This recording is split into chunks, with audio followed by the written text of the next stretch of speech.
세계에다 알려야 할 이런 연구 성과들이에요. 앞으로 그 과학 하시는 분들도 이 로고스를 연구해야 됩니다. 제가 이렇게 여기저기 가서 얘기를 나눠봐도 이런 인식과 통찰력을 가지고 현상계를 꿰뚫어 보면서 이렇게 연구하시는 분을 보기가 힘들어요. 그래서 이거는 기본인데, 과학을 하건 철학을 하건 기본이어야 돼요. 조선시대에서는요, 로고스는 과학도 로고스요, 철학도 로고스이기 때문에 일리가 관통해 있다고 보기 때문에 과학 따로 철학 따로가 될 수가 없어요. 그러니까 유학자들은 정치 경제까지 잘해야 된다는 이유가, 로고스를 알면 정치의 로고스, 경제의 로고스도 결국 다 하나이기 때문에, 그런다고 하나를 알았다고 다 아는 게 아니라 하나의 로고스니까 철학을 한다는 건 그 전체까지도 다 원리를 이해하고 잘할 수 있는 그 기틀을 닦는 거고, 실제 그 전문 분야에 나아가서 자기가 그 로고스를 펼쳐야 되는데, 선비들이 주로 연구한 건 정치거든요. 정치를 잘해야 국민들이 제일 빨리 편해지니까 정치를 그렇게 그 로고스의 구현이라는 입장에서 연구를 많이 했단 말이죠. 정치, 경제를.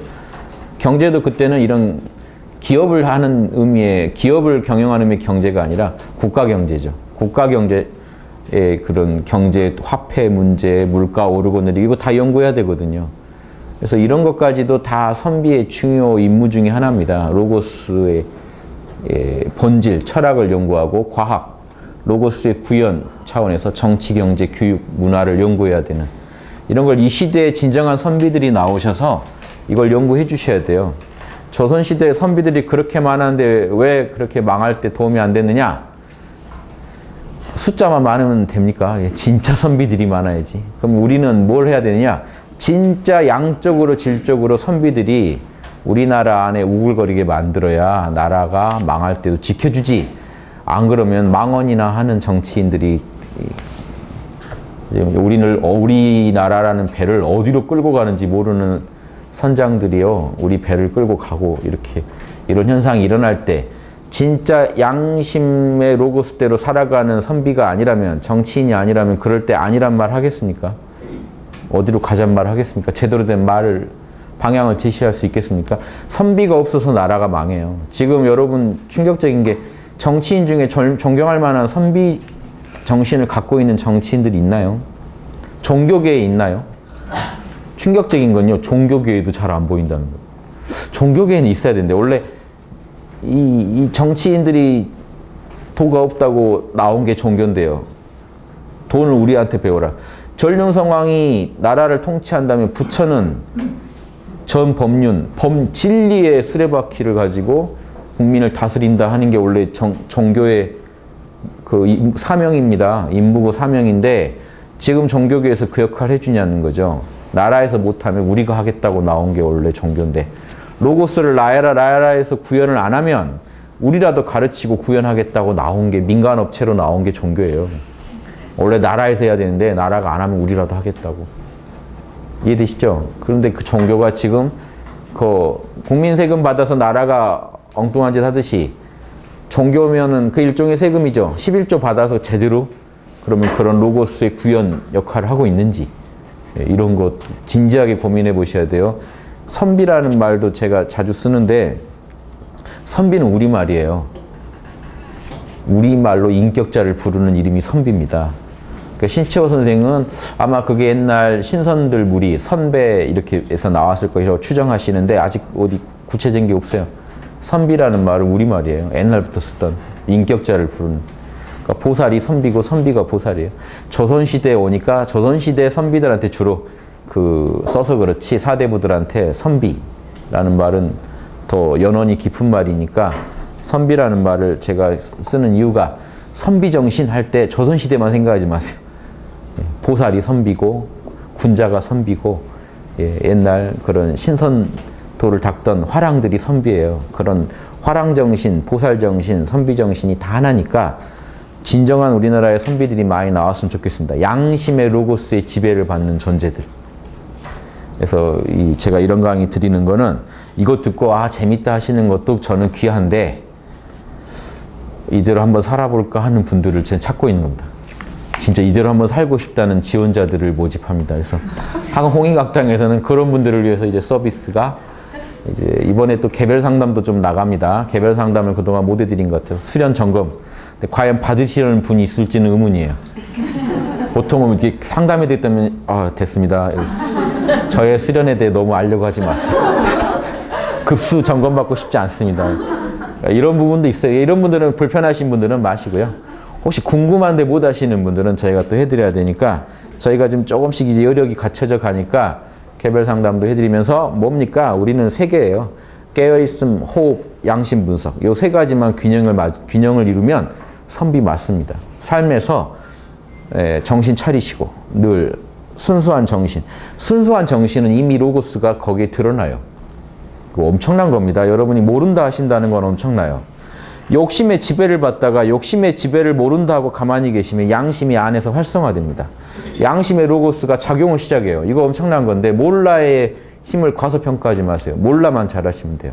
문제는 몰라를 로고스한테 쓸 때 문제가 돼요. 이거 갖고 싶다. 이거 갖고 싶다. 야, 그거 네 거 아니잖아. 모르겠는데 하고 가져버리면 이게 문제가 돼요.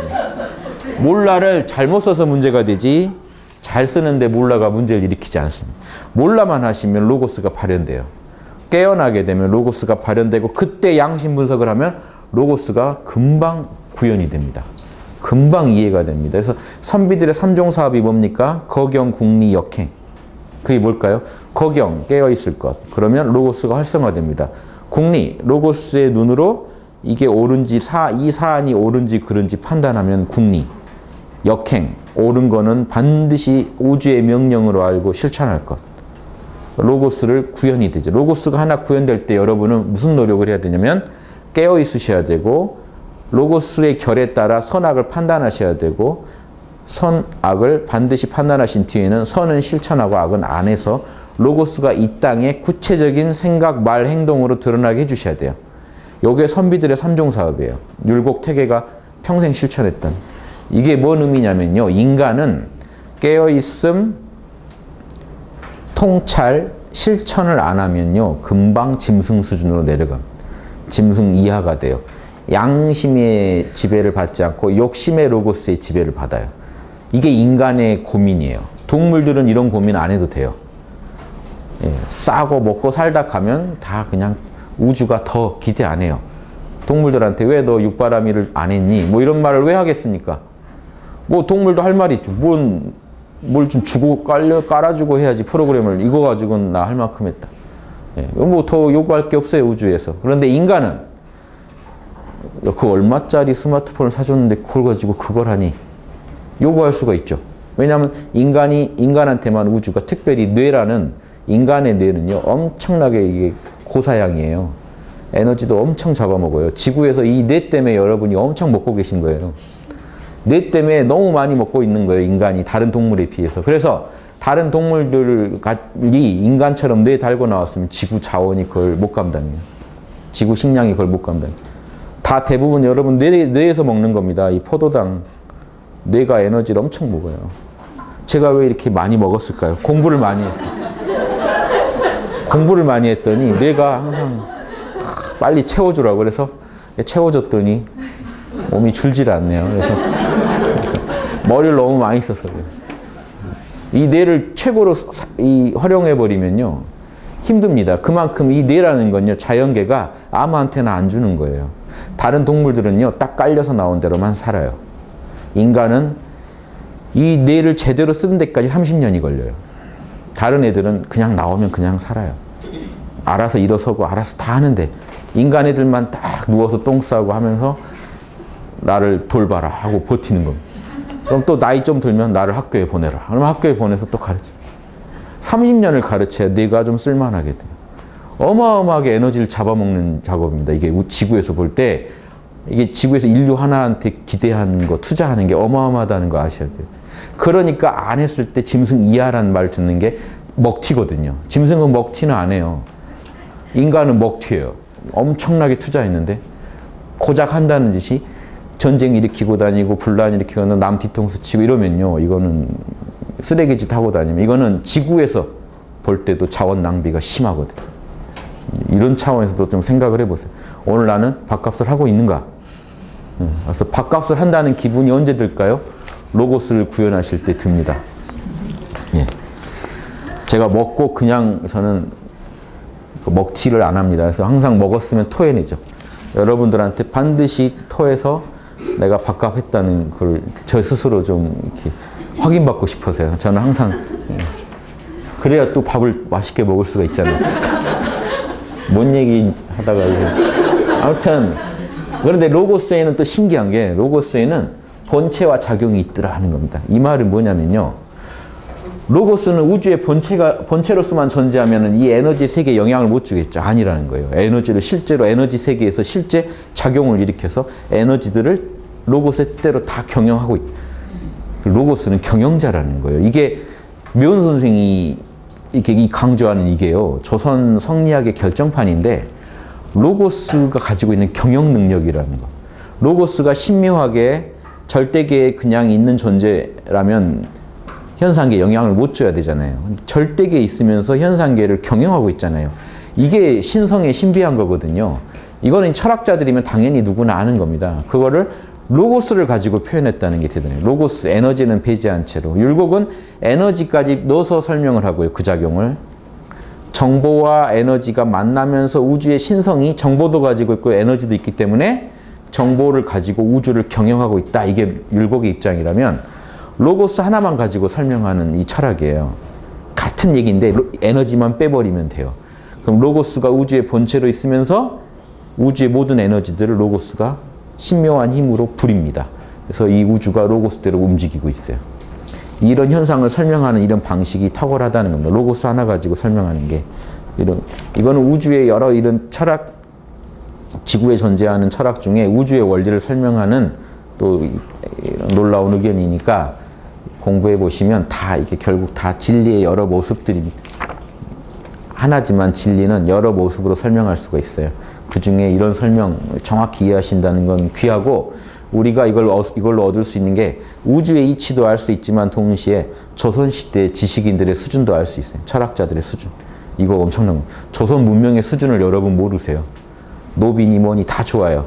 그런데 자 노비를 부렸다고 해서 이집트 피라밋을 누구나 만들 수 있는 건 아니잖아요. 그 노비와 그 아이디어 이게 하나의 리기처럼 우주에 어떤 로고스를 그 문명은 구현하려고 했느냐도 되게 중요합니다. 그 문명이 구현하고 보여줬던 로고스. 그 시대의 재료를 가지고 에너지를 가지고 뭘 표현했는지 이것까지도 전체적으로 봐야 조선시대라는 작품 우리 선조들이 만들어낸 하나의 작품을 우리는 또 정확하게 분석할 수가 있는 거예요. 그 의미와 그 가치를 이해할 수가 있어요. 그래서 그 아까 같이 부정적인 부분, 긍정적인 부분 다 고려해가지고 분석을 해야 되는데 우리 너무 부정적인 부분은 또 금방 귀에 쏙쏙 들어오고 잘 아는데 긍정적인 부분은 잘 이해를 못하고 있는 경우가 많아요. 그것도 그걸 이해하실 때 이런 그 지적 수준을 가지고 있었다는 것도 좀 이해해 보세요. 아리스토텔레스가 이걸 뭐라고 했나요? 이유 채용을요, 설명을 참 잘했어요. 신은 뭐냐? 부동의 동자다. 자기는 움직이지 않으면서 우주를 움직이고 있는 자다. 이게 묘용이죠. 이게 묘용이에요. 로고스가 신묘하다는 건요. 우주의 법칙이면서 동시에 우주를 그대로 경영하고 있다는 거예요. 그 법칙대로. 뭔가 힘을 쓰질 않는데 그러니까 현상계에 보이는 에너지로 설명이 안 되는 거거든요. 로고스는. 근데 현상계 에너지를 움직이고 있는 배우의 힘인데 전혀 보이질 않는데 이놈은 이 물건을 떨어뜨리더라는 거예요. 지금 정확하게. 누가 와서 지금 떨어뜨리고 한 거 안 보이셨죠? 누가 이걸 떨어뜨리고 있냐는 거죠. 이 법칙을 누가 만들고 누가 경영하고 있느냐. 그냥 로고스 자체라는 거예요. 그게. 그래서 이 충막무짐. 충막은 아까도 말했지만 딱 튀어서 아무것도 없는 겁니다. 그런데 텅 비어서 조짐이 하나도 없다는 거예요. 텅 비어서 조짐이 하나도 없는 순수한 에너지 상태. 순수한 무국 상태예요. 사실은. 이게 로고스의 본체라면 수발현, 경우죠. 경우에 따라서 각각의 시공간 안에서 각각의 인연에 따라서 인과에 따라서 발현, 어떤 모습을 나타내는 것은 로고스의 작용이다. 자, 로고스가 지금 이 순간 여러분의 마음에 어떤 작용을 일으켰나요? 기쁨, 슬픔, 분노? 상황에 맞게 뭔가를 일으키죠. 그건 로고스의 작용이고 그 전에 희노애락이 없는 초월적인 상태는 로고스의 본체라는 거예요. 순수한 무국 상태로 있다가 근데 그 안에 정보가 있다는 측면에서는 태극이 되고 실제로 상황에 따라 현상계를 운영할 때는 뭐라고 합니까? 환극. 무국, 태극, 환극이 지금 한꺼번에 돌아가는 모습입니다. 그래서 무국, 태극은 본체 쪽이고 환극은 작용 쪽이겠죠. 자, 그래서 무국, 텅 비어있을 땐 무국. 그런데 보세요. 무국만 있다면요. 충망무진만이 본체라면 설명이 다 부족해요. 만법이 그 안에 있어야 되잖아요. 그러니까 다시 설명을 더 들어보죠. 적연부동자, 고요해서 조금도 움직이지 않는 것은 본체예요. 참나자리입니다. 그 참나자리가 감이수통, 상황을 느껴가지고 시공간의 어떤 변화를 느껴서 거기에 대응하면서 통하는 것은 천하의 모든 이치에 통하는 건 작용이다. 예, 이 로고스의 본체와 작용을 설명한 뒤에 자, 이게 또 하나가 나와요. 만상사면, 만법이 그 안에 질서정연하게 있는 거. 요건 뭘까요? 보세요. 하나의 로고스는 텅 비어있다고 그랬죠. 텅 비어있는 무국의 측면만 얘기할 게 아니라 그 안에 우주의 로고스가 다 들어있는 거 아닙니까? 우주의 만법이. 그게 만상사면이에요. 만물의 원상이 그 안에 이게 삼이 빽빽하게 들어서 있다는 거예요. 숲을 삼자죠. 숲을. 나무가 3개 있잖아요. 빽빽하게 그 안에 있어요. 그건 뭡니까? 그걸 뭐라고 불러야 될까요? 여러분 이제. 요게 본체고 요게 작용이라면 체중용이라는 겁니다. 본체 안에 있는 작용이다. 그렇다면 품절불차는 품절은요. 이게 딱 이 물건이 절도에 맞게 이렇게 움직이는 겁니다. 절도에 맞게 움직여서 조금 더 차이가 없다. 즉 여러분이 예절에 맞게 상황에 맞게 양심적으로 로고스에 맞게 움직이시면 그거는 용중체다.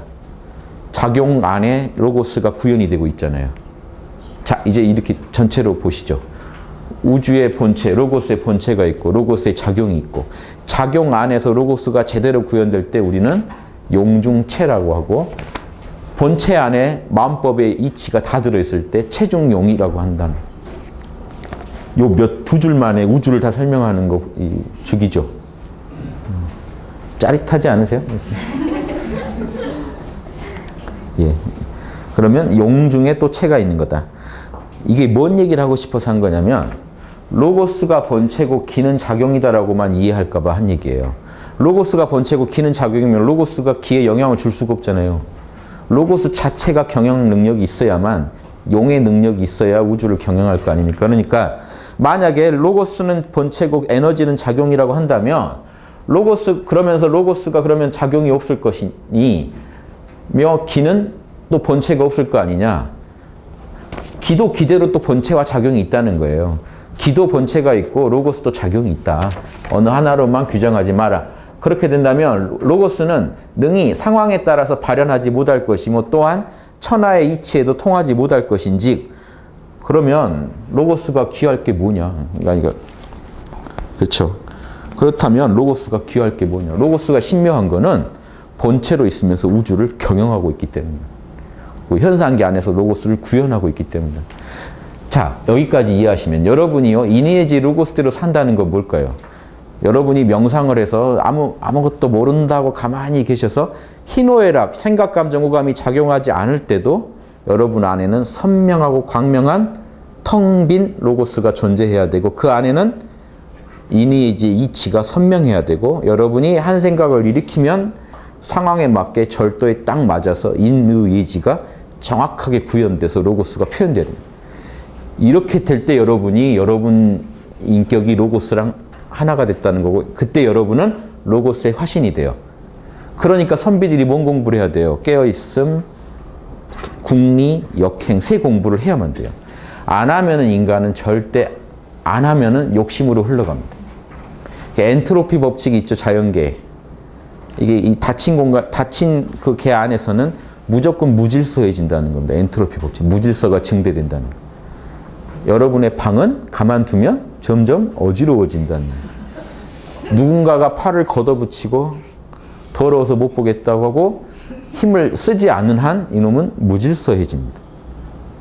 마찬가지로 인간은 가만두면 악해져 가요. 탐진치가 심화되는 방향으로 가요.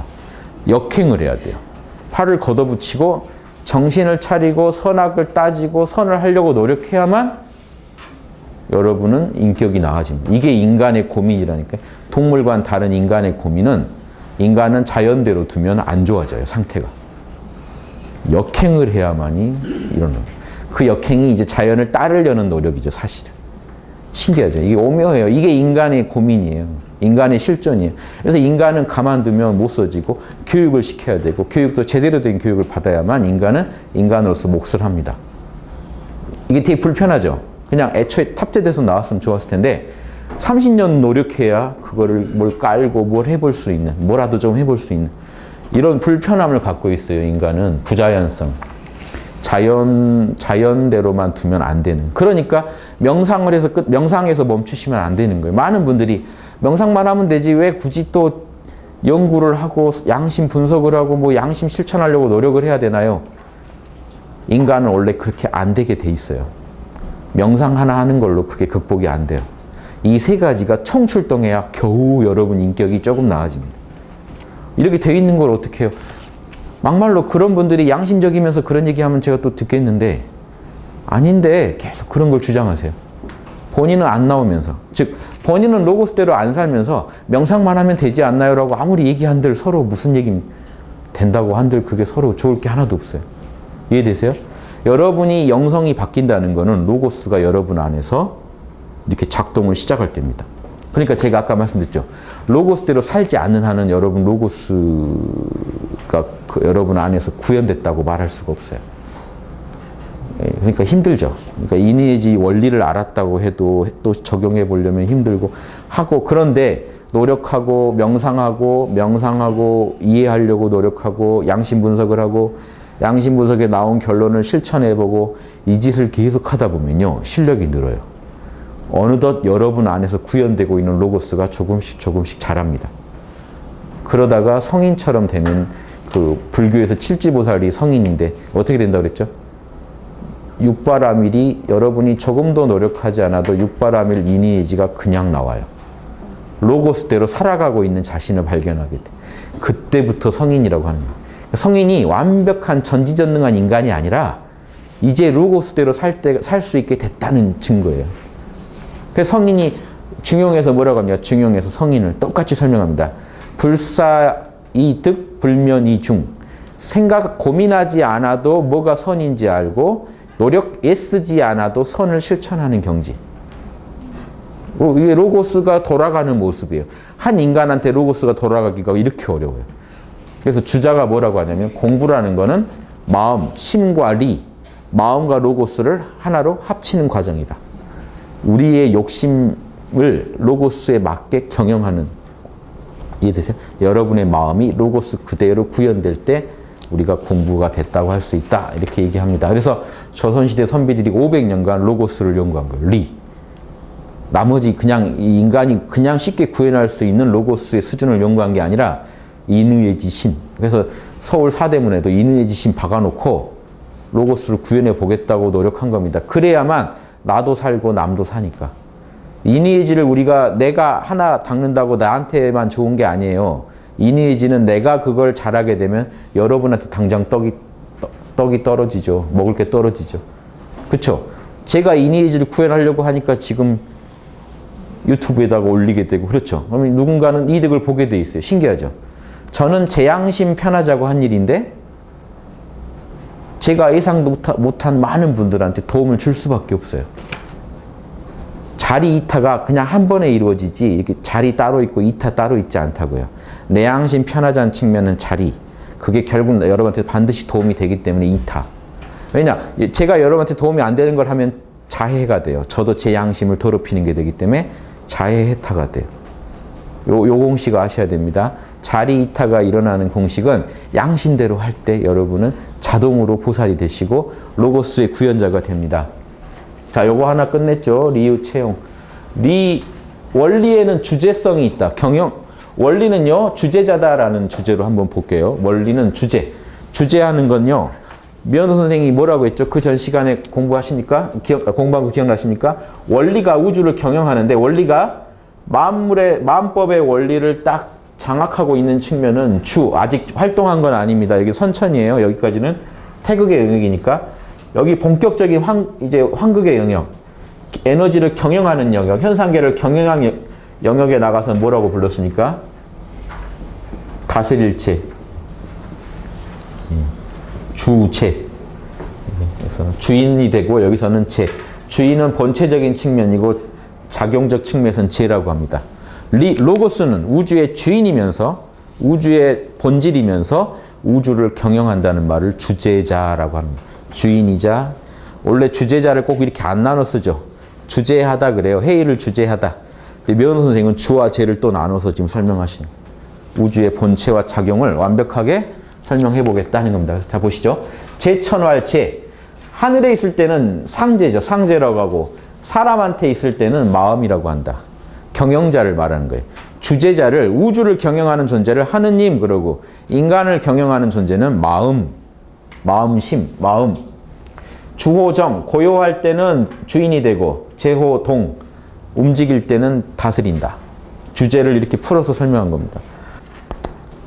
자, 만화순, 만 가지 변화가 순리대로 이루어진다. 오성정, 단어도 딱 숫자도 맞춰서 써주니까 읽기 좋죠.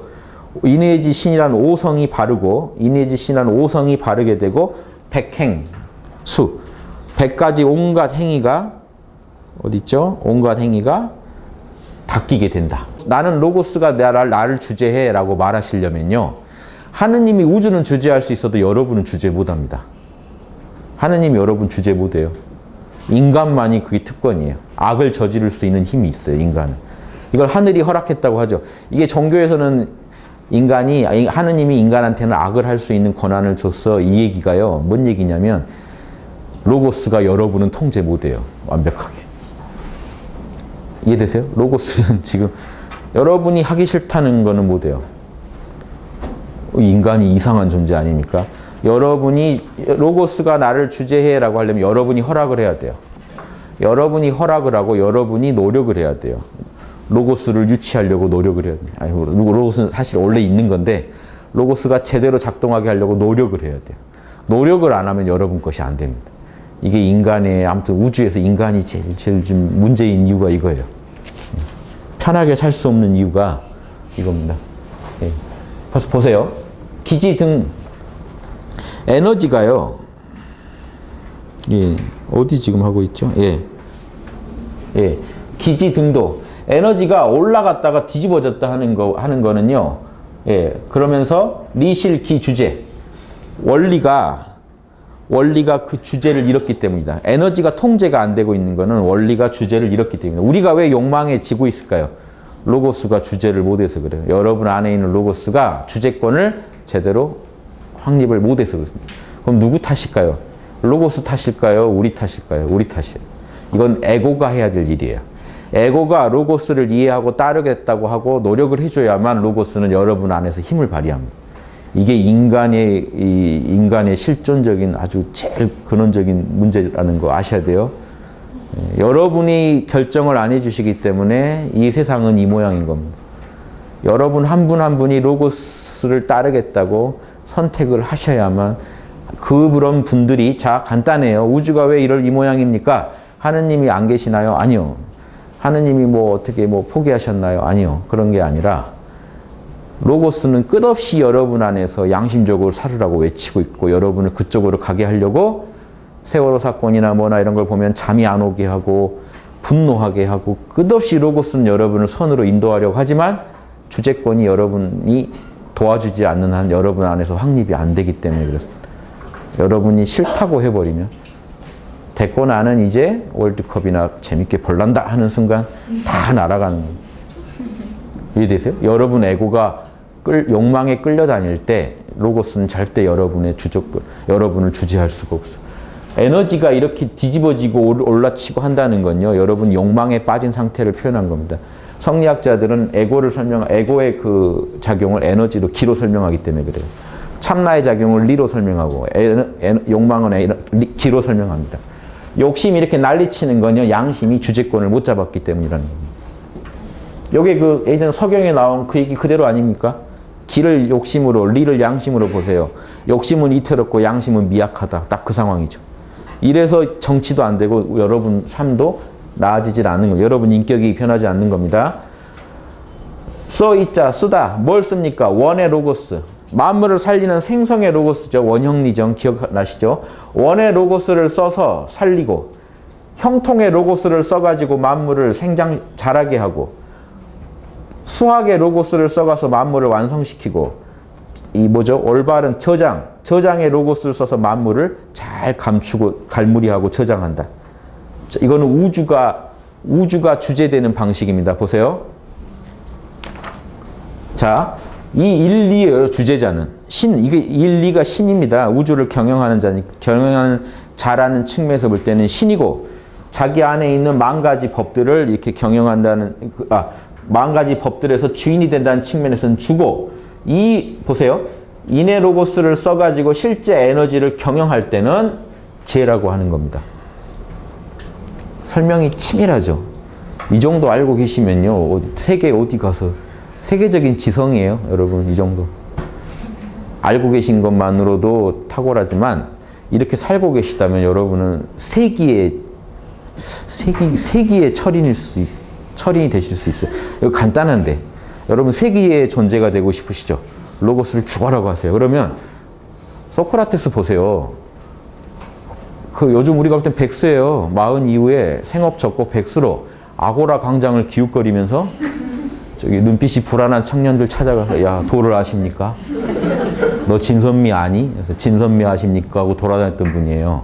그런데 왜 지금까지도 그분을 인류의 아주 그냥 엄청난 인류의 공덕을 세운 그런 철인으로 모시죠? 그분이 로고스대로 살았기 때문이에요. 그냥 로고스대로 살기만 해도 여러분은 세기의 존재가 됩니다. 근데 명성을 쫓아가시면 돈과 명성은 이게 안 돼요. 여러분 이번 시대에 여러분이 지구에 존재했다는 거 알 사람 아무도 없어져요. 재미없죠. 족적을 남기고 가시면요. 지구가 망할 때까지 여러분을 기억할 텐데.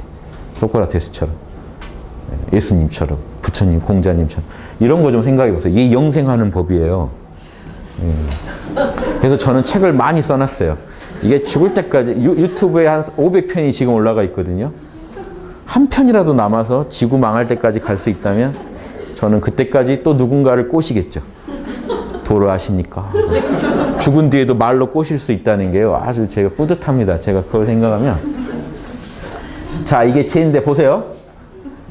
원형리정이라는 건요. 이건 인간의 경우에는 인이해지고 우주의 경우에는 뭐라고 했습니까? 봄 기운 봄 기운을 만들어내는 로고스입니다.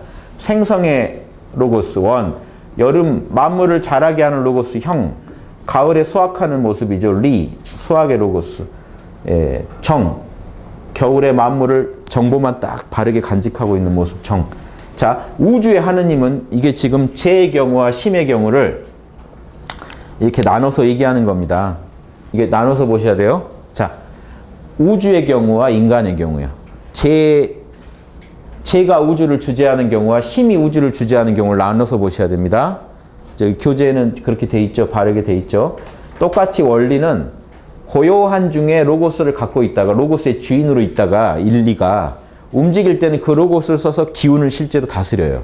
로고스로 에너지를 다스려요. 자, 사덕 원 만화 수는 뭡니까? 요게 인간이 하는 게 아니고 우주가 하는 거죠. 왜 사덕만 했습니까? 원형리정.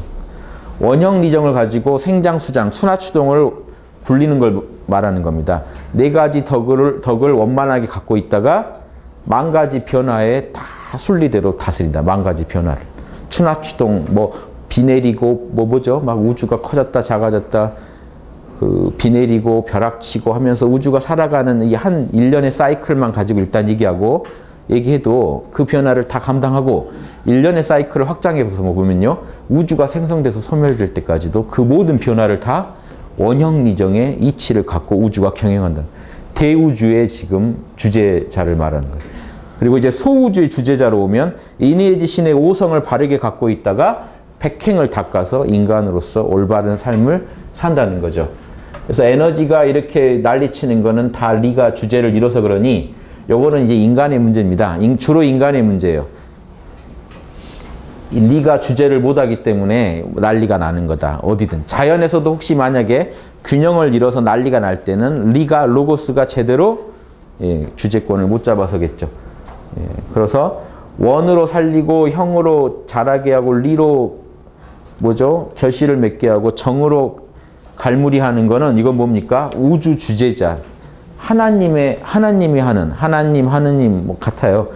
주제권 주제하는 작용을 설명한 거고 보세요. 인간의 주제 작용을 설명합니다.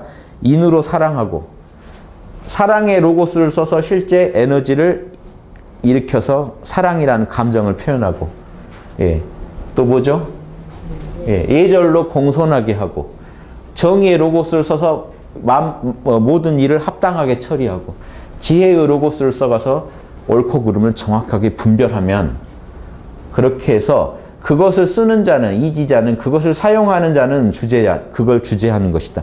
일리가 다 합니다. 이 일리가 모든 걸. 이게 주제자는. 진짜 주제자는 일리라는 겁니다. 무국이 사실은 태극이니 황극이니 하지만 진짜 주제자는 무국이 다 하고 있는 거예요. 하나가. 그 모습만 바꿀 뿐이지 하나가 다 주제하고 있죠. 리의 하나인 자. 주제자는 뭡니까? 그것을 써서 쓰는 것이 주제인데 리의 하나인 자가 그것을 하고 있다. 자, 이해되시죠? 원리의 그 하나됨이다. 그리고 원형 리정인이 인의지지 하는 것은 리지 수야라. 원리의 다양함이다. 자, 원리의 하나됨이 원리의 다양함을 주재하고 있다는 겁니다. 보세요. 원리의 하나됨이 원리의 다양한 원리들은 반드시 그 다양한 원리들은 원리의 하나됨이 다스린다. 자, 어디까지 왔습니까? 일리, 하나의 원리로 묘중리, 이일리. 자, 이것도 딱 글자가 떨어집니다. 이일리, 하나의 원리를 써서 묘중리, 모든 원리에 신묘하게 하는 것이 그것을 주제라고 하는 것이다. 이게 이 주제한다는 의미를 색다르게 좀 풀어줍니다. 우리가 흔히 주제한다 하는 거 경영한다인데 경영한다는 의미를요, 우주적으로 관찰해 보면요. 근원적인 우리의 신성, 하나의 원리가 여러 개의 우주의 다양한 원리, 로고스들을 다스려서 현상계 변화를 이끌어내는 것. 여기까지 설명을 해야 우주가 어떻게 돌아가는지 얘기를 할 수 있다는 거. 좀 느낌 오세요? 어렵죠? 어렵지만 제가 쓴 글 한번 읽어보시겠습니까? 원리는 다양하게 존재하는 천지 만물의 원리가 되며 그런 다양한 원리를 하나로 꿰뚫어 일사불란하게 주재한다. 그래서 원리에는 천지 만물을 주재하는 작용이 있다고 하는 것이다. 이런 원리 때문에 퇴계 선생은 이발, 기발을 구분하셨고 율곡 선생 계열에서는 그냥 이제 이런 그 경영자로서의 로고스 개념이 없습니다. 요 차이가 있다. 자, 요거는 이제 뒤에 말은 좀 어려우니까 자, 뭔 말이냐면 요것만 하나 보고 가죠. 자, 이 퇴계 계열은 로고스가 우주를 경영한다고 시작해요. 에너지가 우주를 경영한다는 말은 퇴계 쪽에서는 상상도 하고 싶지 않은 얘기예요. 기는 천한 거기 때문에. 율곡은 리기가 조화를 이루면서 우주를 경영한다는 입장이에요. 어떻게 에너지가 없이 우주가 경영되냐는 거죠. 로고스는 정보인데 정보가 우주를 경영하려면 에너지적 작용이 분명히 있다는 겁니다. 그 안에. 즉 이런 뭐죠? 이걸 써서 뭘 경영하고 이것도 다 에너지 작용이거든요. 율곡이 볼 때는요. 그러니까 같은 이 신성한 신의 현상을 이런 이 신성을 어떻게 설명한 겁니까? 퇴계는 로고스로만, 율곡은 이기의 조화, 원리와 에너지의 이때 에너지는 선천적 에너지입니다. 고도의 에너지의 조화 이렇게 설명한 겁니다.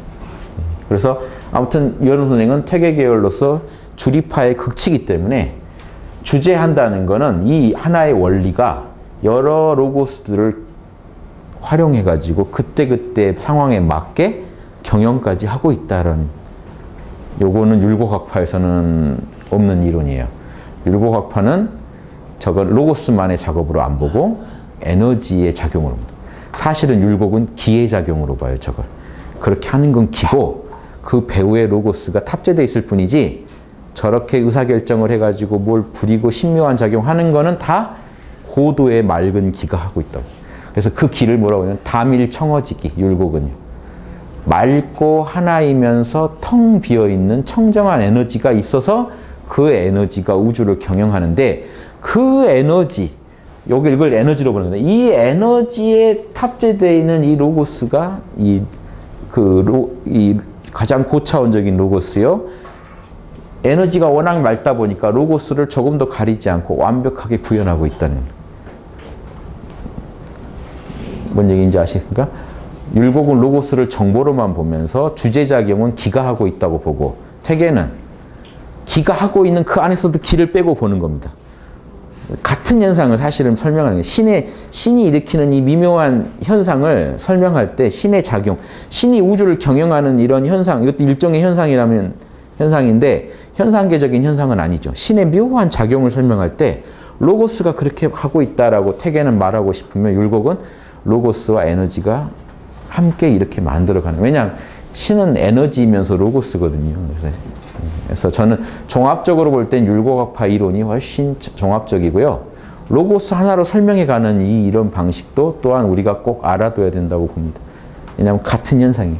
여러분이 신나게 자동차를 타고 가는데 누군가는 저기 아무개가 가네라고 말하는, 아무개가 신나게 가고 있는 거예요. 누가 볼 때는 야, 제가 가는 게 아니라 차가 잘 달려서 가는 것 같은데 같이 달리고 있는 거예요, 사실은. 누군가는 이 차를 빼고 얘기하고, 그럼 신나게 로고스만 달리고 있는 걸로 보이는 거죠. 또 누구는 에너지까지 같이 해서 같이 보니까 로고스와 에너지가 조화를 이루면서 잘 달리고 있는 걸로 보여요. 이 차이가 있어요. 여기까지 하고 좀 하나 더 하기에는 좀 그렇죠. 시간이 아쉬우니까 하나만 더 할까요? 말까요? 네, 이번 진도는 그만 나가고요. 좀 설명을 해드리자면, 저 서양 철학과 연계해드리자면 제일 마지막 페이지 있지 않나요? 요거 재밌는 얘기인데요. 마지막 페이지는 또 마지막 가서 제가 다시 설명드리겠습니다만은, 요것만 이게 서양 철학식으로 이해하시면 이거 참 재밌습니다. 자, 보세요. 현상계가 있고, 현상계 너머에 분명히 이데아의 세계인데 이데아가 여러 개로 있어요. 그리고 그걸 통합하는 또 이데아가 있게 돼요. 이 발상이 참, 이게 성리학에서도 독특한 발상이거든요, 이게. 그런데 재밌는 거는요, 플라톤 철학이랑 딱 맞다는 거예요. 플라톤 철학에서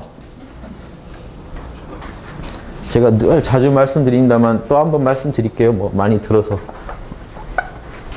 아이고, 안 지워지네.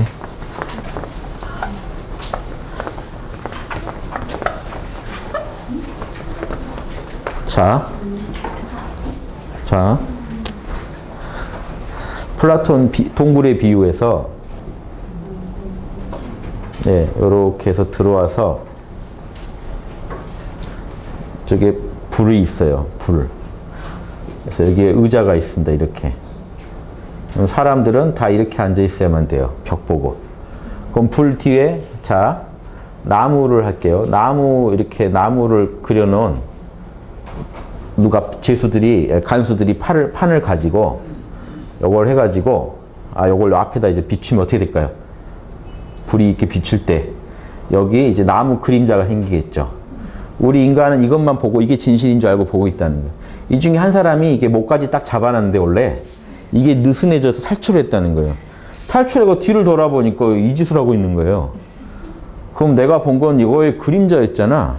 그럼 요게 실제로 우리가 아까 말한 면호 선생님이 말한 형적입니다. 형체와 자치. 근데 요 놈을 보고 뒤를 보니까 요 놈을 만들어냈던 그 놈을 보고 이거 뭐라고 하냐면 플라톤이 보편 법칙. 드러난 로고스예요. 로고스가 현상계 물건들을 직접적으로 경영하고 있는 모습이에요. 그런데 이놈도 가짜더라는 겁니다. 이놈을 올라갔더니 동굴 밖으로 나가봤더니 진짜 나무가 있더라는 겁니다. 이놈이 진짜고 이것도 이거의 모사품이었던 거예요. 그러니까 현상계에 존재하는 로고스들은 절대계에 존재하는 로고스의 모사품이라는. 그런데 가봤더니 나무만 있나요? 나무, 숲, 꽃. 우주에 내가 봤던 이 모든 그림자들의 원형을 봤겠죠. 엄청난 로고스, 이데아를 봅니다. 이데아들이 끝도 없어요. 그런데 태양이 있어요. 태양이 비추지 않았다면 이 모든 로고스는, 이데아들은 존재하지 않았다는 겁니다. 그러면서 플라톤이 뭐냐면 이 태양이 사실은 이게 신인데 이데아 중에 이데아, 선의 이데아라고 그래요. 그래서 이 선의 이데아 때문에 모든 이데아들이 존재하게 되었다. 자, 그럼 이 어떻게 될까요? 이 플라톤 철학과 지금 면 선생의 철학을 그대로 붙이면 이 선의 이데아가 인리예요. 이 다양한 이데아는 이지수라고 했던 로고스의 다양함, 원형, 리정, 인의, 예지. 그리고 이 기는 이 그림자고, 이 로고스가 이 기를 실제로 움직여서 현상계에서 또 현상계에서 로고스를 구현하고 있는 모습이 보편 법칙이라는 거. 그래서 여기까지만 하고 이제 끝낼 텐데, 이 선의 이데아, 일리니, 이런 원리니 하는 거는 이런 여전히 이건 다 이데아들이잖아요. 이데아들을 동양 주작, 동양 철학에서는 소이언. 소이는 뭐뭐의 소이, 그러면 까닭이란 뜻이거든요. 까닭. 만물의 근원적인 원리, 근원적인 까닭, 우주가 존재하게 된 근원적인 까닭. 그리고 보편 법칙은 이게 이지, 아까 말하면 로고스의 본체예요. 전체가. 그렇죠. 여기까지 본체죠. 로고스의 작용은 뭘까요? 작용. 이 보편 법칙이에요. 이거는 동양 철학에서 소당연. 만물이 마땅히 그래야 하는 그것. 만물을 그렇게 사용하는 그것. 이거 만물이 마땅히 그래야 하는 그것. 마땅히 보편 법칙. 물은 아래로 흘러야 되고, 자, 불쌍한 사람을 보면 측은해야 되고, 마땅히 그래야 하는 것도 있죠. 잘못된 것을 보면 분노해야 되고, 어른을 보면 공경해야 되고, 옳고 그름이 애매한 데 가서는 분명히 옳은 거 그런 거 따져야 된다. 요게 에너지 안에서 구현됐던 법칙들이라면 요놈의 본체가 있어요. 원형이 뭐냐면 여러분의 본성 안에 사랑, 정의, 예절, 지혜의 선천적인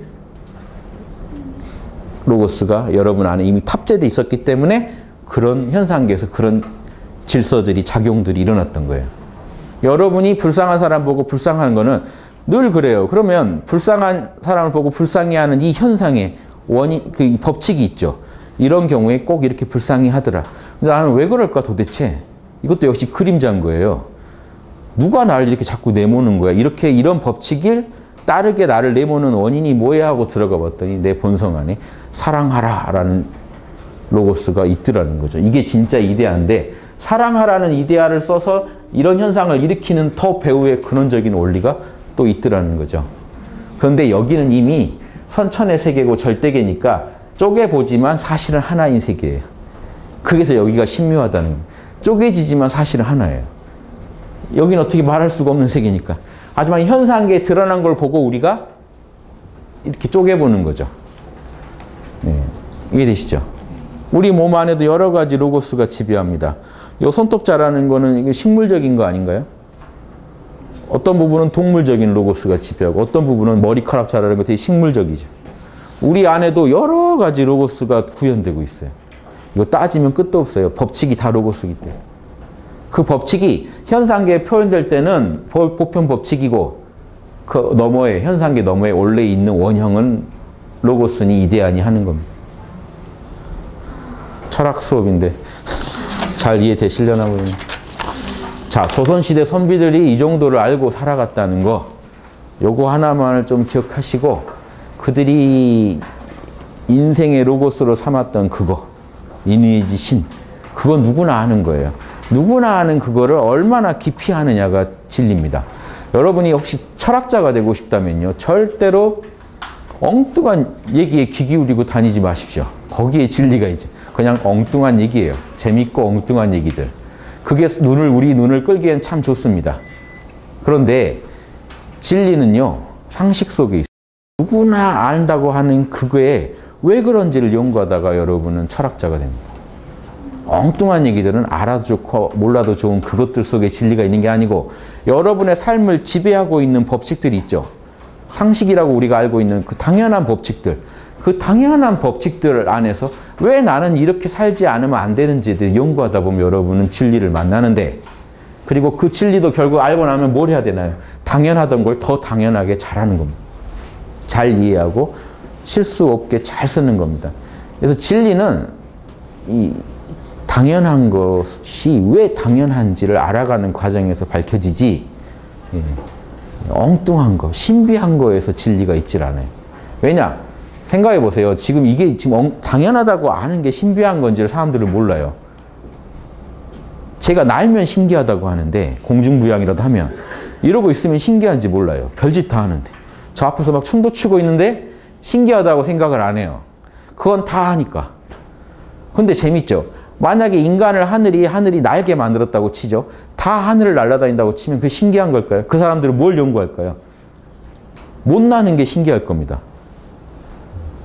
그러니까 우리가 지금 우주에서 죽은 신비한 능력을 쓰고 있는데 로고스를 통해서 요건 신비한 게 아니고 여기서 벗어나는 것들을 신비하다고 생각하고 도를 찾으면 애초에 글러먹었다는 겁니다. 왜 우리는 이렇게 살고 있을까가 우주가 드러내고 싶은 그거예요. 이렇게 살으라는 거. 땅에서 걸어다니라는 거, 인간은. 머리를 쳐들고 걸어다니라는 거. 손가락은 이렇게 5개씩 쓰라는 거. 뭐 가끔씩 6개도 있다는 거. 없는 경우도 있고. 이게 좀 예외적인 현상들이 있지만 보편적으로 미는 그게 있죠. 인간한테 어떻게 살으라고 하는 그거. 그거를 연구해 보시면 재밌지 않을까요? 왜 그렇게 돼 있는지. 손가락 몇 개인지는 중요한 건 아닙니다만은 인간 마음을 이렇게 쓸 때는 뭔 결과가 오고 마음을 이렇게 쓰면은 또 이런 결과가 오는 그거. 마음 어떻게 쓰느냐는 이거 로고스 알아내는 거는요. 이건 철학의 영역이에요. 자, 이건 철학의 영역이 아닙니다. 과학의 영역이에요.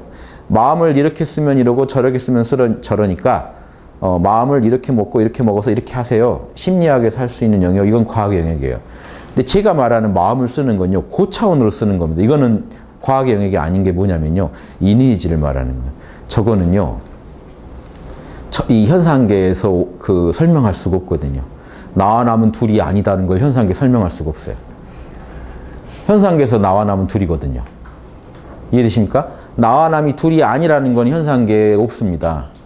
나와 남이 둘이 아니니까 사랑하라. 네 이웃을 네 몸처럼 사랑하라. 그러면 이거는 복잡한 문제예요. 이건 철학적인 주제입니다.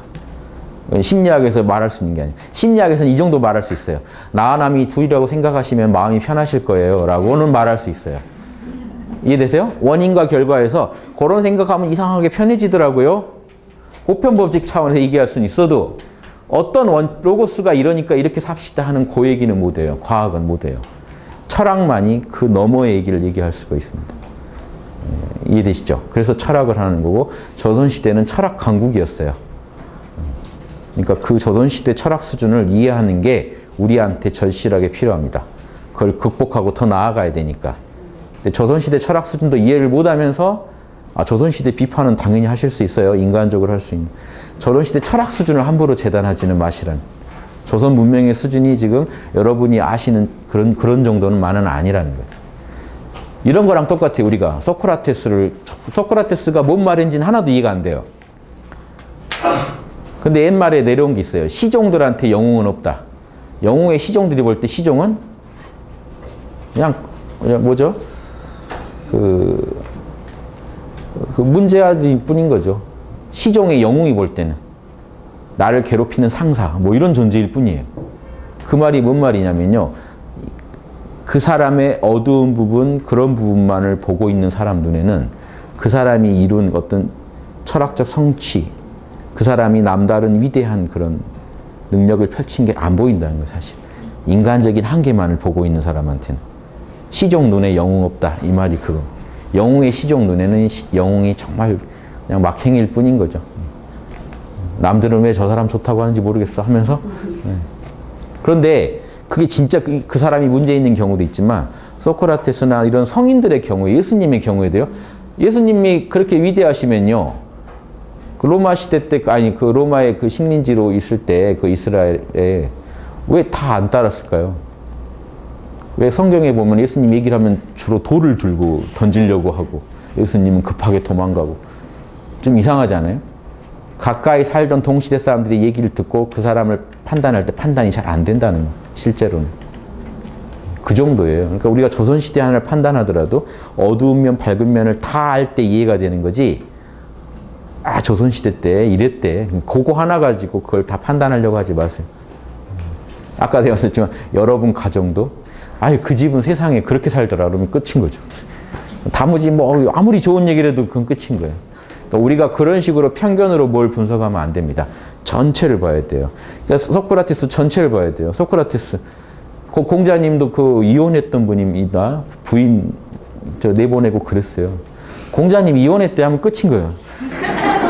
누군가의 눈에는 누가 너너 사고 있는데 야 공자 이혼했어. 아 그러면 나 이거 어떻게 나 이거 너너 봐야 돼 말아야 돼 이제 이렇게 되는 거예요. 이해되세요? 이게 우리가 어느 한 부분 가지고 전체를 다 말할 수 없는 게 있어요. 그러니까 우리 인간의 실존이란 게 그런 거니까 우리 인간 아닙니까? 같은 인간들끼리 공부하는 거니까 어두운 부분이 있고 밝은 부분이 있습니다. 다만 조선시대를 이해하실 때 이런 걸 공부하셔서 조선 문명의 높은 수준도 같이 이해해 주셔야 이 고생하고 살면서 그래도 이건 했네 하는 그게 있어야 될 거 아닙니까? 그렇죠? 그래야 그 당시 고생한 노비들도 사는 거예요. 노비들이 고생해서 사대부 뒷바라지 했는데 사대부가 그래서 그거의 뒷바라지에 힘입어서 만들어내는 엄청난 문명의 성취가 있는데 그걸 다 무시해버리면 노비들은 뭐 한 거며? 그렇죠? 그때 진선미를 탐구했던 인간들, 그냥 보편적 인간의 노력들은 다 사장되는 겁니다. 그래서 조선시대 하나 우리가 제대로 이해할 때 저는 엄청난 의미가 있다고 봐요. 조선시대 철학적 수준을 우리가 다 알 때 사실은요, 여러분, 우리가 다 같이 노비 수준으로 내려왔을 수도 있어요, 지금. 평준화라는 게. 다 같이 당시 최고의 사대부 수준으로 올라가면 좋지 않나요? 예. 지적 수준을 끌어올리는 문제랑요. 조선시대를 우리가 제대로 이해한다는 건 우리 과거를 우리가 제대로 그때 이해한 겁니다. 우리가 우리 과거를 이해를 제대로 못하고 있다는 얘기는요. 역지사지 그런 능력이 부족하다는 거예요. 다른 나라도 제대로 이해하지 못하고 있다는 얘기예요. 다른 문명도 제대로 이해 못해요. 우리 과거를 냉정하게 이해할 수 있을 때 우리가 또 미래로 갈 수 있는 힘도 생깁니다. 자신을 초연하게 비판할 수 있는 그런 능력 갖춰야 돼요. 비판을 하면서도 인정도 해주는. 그런 조선 선비의 로고스라는 연구를 할 때 제가 그 연구라는 강의를 지금 드리면서 이런 얘기 드리는 이유는 하나는 로고스라는 인류 보편적인 철학적 성취를 재밌게 이해해 보시라는 거. 두 번째는 조선시대 분이 했단 말이죠. 조선시대에 대한 편견 이런 걸 잘 극복하시라는 거. 이 두 가지 얘기를 드리고 싶은 거. 예, 수고하셨습니다.